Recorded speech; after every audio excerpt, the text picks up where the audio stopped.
Hello दोस्तों, आज एक नई कहानी पंचिंग बैग। पसंद आए तो लाइक अवश्य करें और चैनल को सब्सक्राइब भी करें।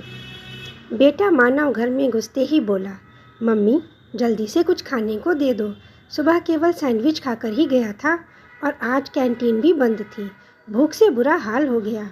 यह सुनते ही दिव्या हंसते हुए बोली, अच्छा है ना, सुबह बोला था कि ले जा टिफ़िन में।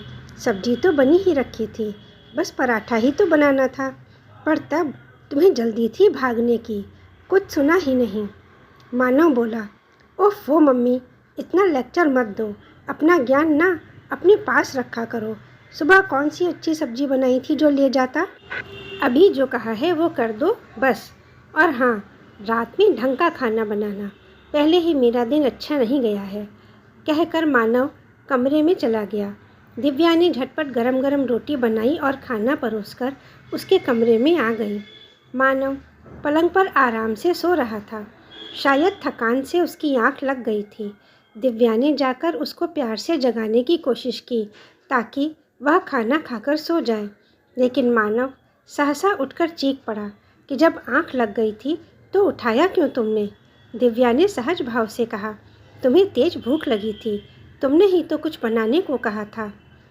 वो खींच कर बोला, ओहो मम्मी, लाई थी तो रख देती, मैं उठता तब खा लेता। एक तो कॉलेज में प्रोजेक्ट बनाने की टेंशन, ऊपर से तुम यह अजीब से काम करती हो। दिमाग तो लगा लिया करो कभी।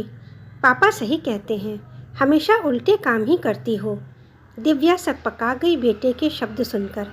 थाली मेज पर रख चुपचाप अपने कमरे में आ गई। अभी लेटी ही थी कि फिर से घंटी बज उठी। अब कौन है 3 बजे? घड़ी की ओर देख वह उठ गई। लक्ष्मी काम करने आ गई थी। आज इतनी जल्दी? उसने पूछा। भाभी, वो आज एक जगह दावत में जाना है। अम्मा पीछे कॉलोनी में बर्तन धोने गई हैं, मुझे इधर भेज दिया। लक्ष्मी एक सांस में बोल गई। अच्छा अच्छा कर ले, दिव्या ने अनमने से कहा। मानव की बातें सुनकर उसे तनाव महसूस होने लगा था। उसे व्यथित देख लक्ष्मी ने पूछा, क्या हुआ भाभी, तबीयत ठीक नहीं? एक कप बढ़िया वाली चाय बना दूं? दिव्या हल्के से मुस्कुराई। ठीक है, बना दे। वह बरामदे में रखी कुर्सी पर बैठ गई। लक्ष्मी ने भगोने में पानी चढ़ाया, अदरक कूटकर डाली और झट से एक प्याला चाय बनाकर उसके सामने रख दी। चाय वाकई कड़क बनी थी, पीकर उसे राहत मिली। एक विचार कौंधा मन में, अपने पढ़ने वाले बच्चों से कितनी अलग है ये अनपढ़ बच्ची। बिना कहे समझ गई उसकी तकलीफ़। लक्ष्मी के जाते ही उसने दरवाज़ा बंद किया, बालों को समेटकर जूड़ा बनाती हुई किचन में आ गई। 4 बजने वाला है, पारुल आती होगी, उसे भी भूख लगी होगी। पेपर देकर वहीं से ट्यूशन पढ़ने चली गई थी। दिव्या ने फ्रेंच फ्राइज़ बनाने के लिए आलू काटे और साथ में ब्रेड पिज़्ज़ा बनाने की तैयारी करने लगी। आजकल के बच्चों को बस यही सब पसंद है, पर चलो इसी बहाने सब्जी तो खा लेते हैं। विचार करते हुए उसने कढ़ाई चढ़ा दी। तभी मानव किचन में जूठे बर्तन रखने आया और रूखे स्वर में बोला, पापा का फ़ोन आया था, उन्हें कुछ काम है, आने में 7 बज जाएंगे। उन्होंने कहा है तुम जाकर बाजार से सब्जी लेती आना, वो नहीं जा पाएंगे। सुनकर दिव्या झुंझला पड़ी। सुबह से जरा सा भी आराम नहीं मिला था उसे। जल्दी से फ्रेंच फ्राइज़ तलकर तवा चढ़ाया। घंटी फिर बज उठी। मानव ने दरवाज़ा खोला। पारुल थी। कैसा रहा पेपर? उसने पूछा। ठीक ही रहा, एक चैप्टर मैम ने कहा था नहीं आएगा, लेकिन आ गया। 2 प्रश्न छूट गए। ओह, कहता हुआ मानस अंदर चला गया। पारुल ने बैग रखकर हाथ मुंह धोकर कपड़े बदले और किचन में आई। क्या बना रही हो मम्मी? दे दो जल्दी से, भूख लगी है। दिव्या ने मुस्कुराकर फ्रेंच फ्राइज़ प्लेट में देते हुए प्यार से कहा। आ गई मेरी बेटी, कैसा रहा आज का दिन? और पेपर कैसा रहा? प्लेट देखकर पारुल बिगड़ कर बोली, ये क्या, फिर वही फ्रेंच फ्राइज़? अभी परसों ही तो खाए थे। कभी कुछ अच्छा ढंग का भी बना दिया करो। अरे पर ये तुम्हें बहुत पसंद है, दिव्या ने कहा। पसंद है तो क्या, मतलब रोज़ यही खाऊंगी? कुछ तो दिमाग लगाया करो, पारुल खींच कर बोली। अब ये तो बताओ पेपर कैसा रहा? दिव्या ने फिर पूछा। पारुल तुनक कर बोली, आज पेपर अच्छा नहीं हुआ। क्यों, पढ़ा हुआ नहीं आया? दिव्या ने सहजता से पूछा। हाँ, एक चैप्टर था बिना पढ़ा हुआ, पारुल ने बताया। चलो कोई बात नहीं, अगली बार ध्यान से पढ़ना, पारुल चीख कर बोली। अगली बार क्या? रिजल्ट तो अभी खराब हुआ ना। मम्मी तुम प्लीज़ चुप हो जाओ, समझ में कुछ आता नहीं, समझाने लगती हो, तुमको कुछ नहीं पता। एक बार फिर दिव्या हतप्रभ थी। क्या हो गया है बच्चों को?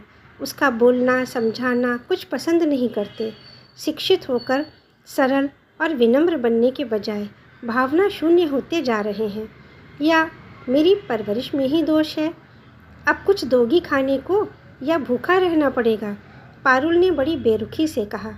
देती हूँ, कहकर उसने पिज्ज़ा बनाकर बच्चों को दिया और अनमनी सी आंगन में आ गई। सूखे कपड़े समेट तह करके रखे और थैला लेकर सब्जी लेने चली गई। रास्ते भर सोचती रही।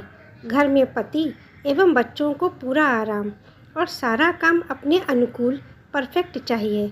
मैं रात दिन सबकी सेवा में लगी रहती हूँ, लेकिन मेरे बारे में कोई नहीं सोचता, ना ही काम करने में सहयोग देता है। लगता है समय आ गया है मुझे अपने में परिवर्तन करने का, अपने बारे में निर्णय करने का। वापस लौटी तो पतिदेव आ चुके थे। उनका मूड भी बिगड़ा हुआ था। चाय बनाकर लाई तो थोड़ी बात करने की कोशिश की, कारण जानने की कोशिश की तो वो भी झल्ला के बोले, क्या बताऊं, सुबह का निकला, थक हार कर लौटा हूँ, कोई पानी चाय पूछने वाला नहीं। मैं सब्जी लेने गई थी, दिव्या बोली, थोड़ी देर रुक कर चली जाती। पहले ही बॉस ने देर तक रोक लिया और अब घर लौटा तो किसी को परवाह नहीं। परिवार के लिए जान दिए रहो बस, यहाँ किसी को फ़र्क नहीं पड़ता।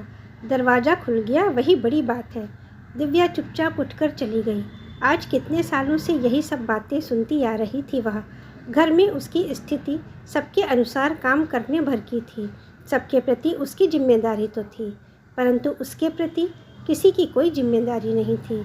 मानो वह कोई पंचिंग बैग ही थी, जिसको हर कोई पंच करके खुश है। हम घर में रहने वाली औरतें भी ना सचमुच अपनी इज्जत करवानी आती ही नहीं। दिव्या ने उसी क्षण निश्चय कर लिया, वह अब किसी से कुछ नहीं कहेगी, ना पूछेगी। सबको खाना खिलाकर कमरे में चली गई। अगले दिन से उसने किसी से भी पूछना कहना बंद कर दिया। जो जैसा कहता करके दे देती और अपने कमरे में चली जाती। पूछना ही बंद कर दिया कि दिन कैसा था। बेटा इस कॉलेज और बेटी स्कूल से आती तो भी वह कुछ न बोलती न पूछती। यह सिलसिला काफ़ी दिन चलता रहा। कुछ दिन तक तो सब निश्चिंत से रहे, फिर धीरे धीरे सबको दिव्या का यह व्यवहार अजीब लगने लगा। पारुल के पेपर ख़त्म हुए तो एक रविवार उसने सहेलियों के साथ पिकनिक जाने का प्लान बना लिया। दिव्या ने बिना किसी निर्देश के जाने की अनुमति दे दी। मानव ने भी दोस्तों के साथ एक सप्ताह घूमने का प्रोग्राम बना लिया। इस पर भी दिव्या ने कुछ नहीं कहा। अभी वह एक यंत्रवत सी जिंदगी जी रही थी। वापस लौटने पर बच्चों ने उससे अपने अनुभव साझा करने चाहे, पर दिव्या ने कोई ध्यान नहीं दिया। बच्चों के साथ साथ पति देव को भी हैरानी हुई कि दिव्या को क्या हो गया है। पहले तो एक एक बात पूछती थी, अब वे तीनों ही उसकी इस खामोशी का कारण नहीं समझ पा रहे थे। पहले अपने आसपास के वातावरण और परिस्थितियों से उपजी असंतुष्टता तथा उससे उपजा आक्रोश झल्लाहट के रूप में वे दिव्या के कुछ भी पूछते ही निकाल लेते थे, परंतु अब ये संभव नहीं हो पा रहा था, क्योंकि अब दिव्या बोल ही नहीं रही थी। वे किसी बात पर झुंझलाते तो दिव्या चुपचाप वहाँ से हट जाती। धीरे धीरे 1 महीना बीत गया। उन तीनों के सब्र का बांध टूट गया। एक रात पति देव ने पूछ ही लिया, दिव्या तबीयत ठीक है ना तुम्हारी? क्या हुआ है, इतने दिनों से चुप हो? बच्चे भी हैरान हैं। कुछ हुआ नहीं हमारे बीच, फिर किस बात की नाराज़गी दिखा रही हो हमें? दिव्या थोड़ी देर चुप रहने के बाद बोली, मैं क्या नाराज़गी दिखाऊंगी तुम लोगों को? मैं तो खुद ही पंचिंग बैग बनकर जी रही हूँ। Punching bag? क्या कहना चाहती हो? पति देव ने पूछा। और क्या, एक पंचिंग बैग ही तो हूँ आप तीनों के लिए। किसी से कुछ भी बोलो या पूछो, वो अपना गुस्सा और चिड़चिड़ाहट मुझ पे निकाल देता है। अगर तुम लोगों का दिन अच्छा नहीं गया तो क्या वो मेरी गलती है? आपके ऑफिस और बच्चों के स्कूल में कोई बात हो तो क्या उसके लिए मैं जिम्मेदार हूँ? लेकिन आप लोग ऐसे पेश आते हो जैसे सारा दोष मेरा ही हो। मैं तो इंतज़ार करती हूँ आप लोगों का पूरा दिन काम करके कि अब मेरे बच्चे और पति आएंगे तो प्यार के 2 बोल बोलेंगे, अपने दिन भर के अनुभव साझा करेंगे। लेकिन तुम लोग आते ही मुझे पंच करना शुरू कर देते हो। मैं तुम तीनों से कुछ पूछ नहीं सकती, समझा नहीं सकती और ना ही सलाह दे सकती हूँ। और तुम लोगों ने कभी पूछा कि मुझे दिन भर में कोई तकलीफ़ तो नहीं हुई? मैं चुपचाप तुम तीनों के मन के अनुसार काम करती रहूं तो सही है, वरना। एक ही सांस में दिव्या इतना कुछ बोल गई। पतिदेव स्तब्ध से उसे देख रहे थे। बात इतनी गंभीर हो जाएगी यह उन्होंने सोचा ही नहीं था। मानव और पारुल भी उसकी तेज आवाज़ सुनकर आ गए थे। दिव्या ने अनायास छलक आए आंसू पोंछकर कहा, मैं एक पत्नी और एक माँ हूँ। आप तीनों के प्रति मेरे दायित्व निर्धारित हैं, पर मेरा क्या? मेरे प्रति आप लोगों की कोई जिम्मेदारी नहीं। कम से कम ठीक से बात तो कर सकते हैं आप लोग, पर नहीं, बस काम करने वाली मशीन बनकर रह गई हूँ। इसीलिए अब तय किया है मैंने, मैं पंचिंग बैग बनकर नहीं रहूँगी। मानव, पारुल और पतिदेव तीनों शर्मिंदगी महसूस कर रहे थे। बीते दिनों की बातें और घटनाएं याद कर उन्हें दिव्या के बदले व्यवहार का कारण पता चल गया था। उन्होंने कभी इस बात पर ध्यान ही नहीं दिया कि अपनी जिन व्यक्तिगत समस्याओं की झुंझलाहट वे दिव्या पर निकाल रहे थे, उसका दिव्या के मन पर क्या असर पड़ रहा था। बच्चों ने अपने किए की माफ़ी मांगी और पतिदेव ने भी संक्षिप्त सा सॉरी शब्द बोलकर दिव्या को मनाने की कोशिश की। क्षण भर में उसकी नाराज़गी दूर हो गई। वह मान गई। अपने परिवार को पुनः वापस पाकर वह मुस्कुरा उठी। एक पड़ाव पार कर लिया था, लेकिन अभी कुछ शेष था। बच्चों को रिश्तों की अहमियत के साथ साथ घर के छोटे मोटे काम करना भी तो सिखाना था। तो दोस्तों, कैसी लगी कहानी? आशा करती हूँ पसंद आई होगी। कमेंट बॉक्स में अपने सुझाव अवश्य लिखें, लाइक अवश्य करें और हमारे चैनल को सब्सक्राइब करें। धन्यवाद।